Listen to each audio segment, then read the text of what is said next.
So, you've got big dreams. You want success, a life of purpose, and to finally become the person you've always imagined. But there's a problem.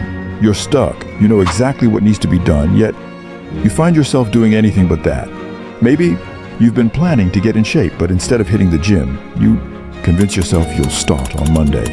Or maybe you've wanted to start a side business, but every evening you find yourself scrolling through social media instead. The guilt lingers because deep down you know you're capable of more. This guilt stays for days, then weeks, then months, until eventually it turns into acceptance. Another year rolls by, and with it, the same goals, the same resolutions.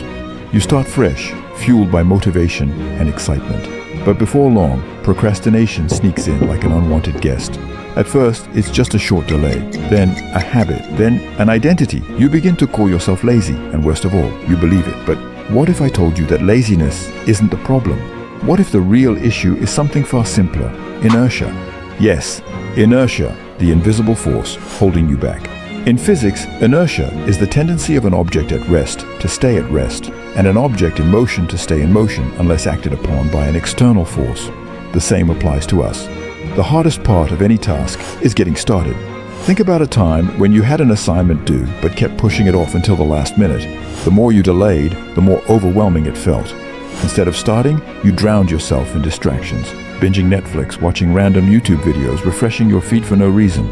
To break free from procrastination, we don't need more motivation. We need to break inertia. The two simple ways to beat inertia. 1. Shrink. The first step. The reason we procrastinate isn't because the work is impossible. It's because we make it seem too big in our minds. For example, let's say you've been meaning to clean your messy room, but every time you think about it, it feels like a huge task. Instead of saying, I need to clean my entire room, tell yourself, I'll just pick up one shirt from the floor. If one shirt seems too much, just stand up. The moment you do that, you've already broken inertia. The smaller the action, the easier it is to start. And once you start, momentum takes over. 2.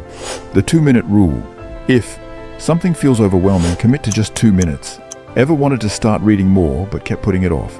Tell yourself you'll just read one paragraph, thinking of working out but feeling too lazy. Just put on your workout shoes and stretch for 2 minutes. The trick, once you start, you'll often keep going. That's because motion creates momentum. Once you're in motion, it's easier to stay in motion. Success is just one small action away. The secret to overcoming laziness isn't about willpower or discipline, it's about momentum. Start small, lower the stakes, and just take one step forward. As Martin Luther King Jr. said, you don't have to see the whole staircase, just take the first step. That step is waiting for you. The question is, will you take it?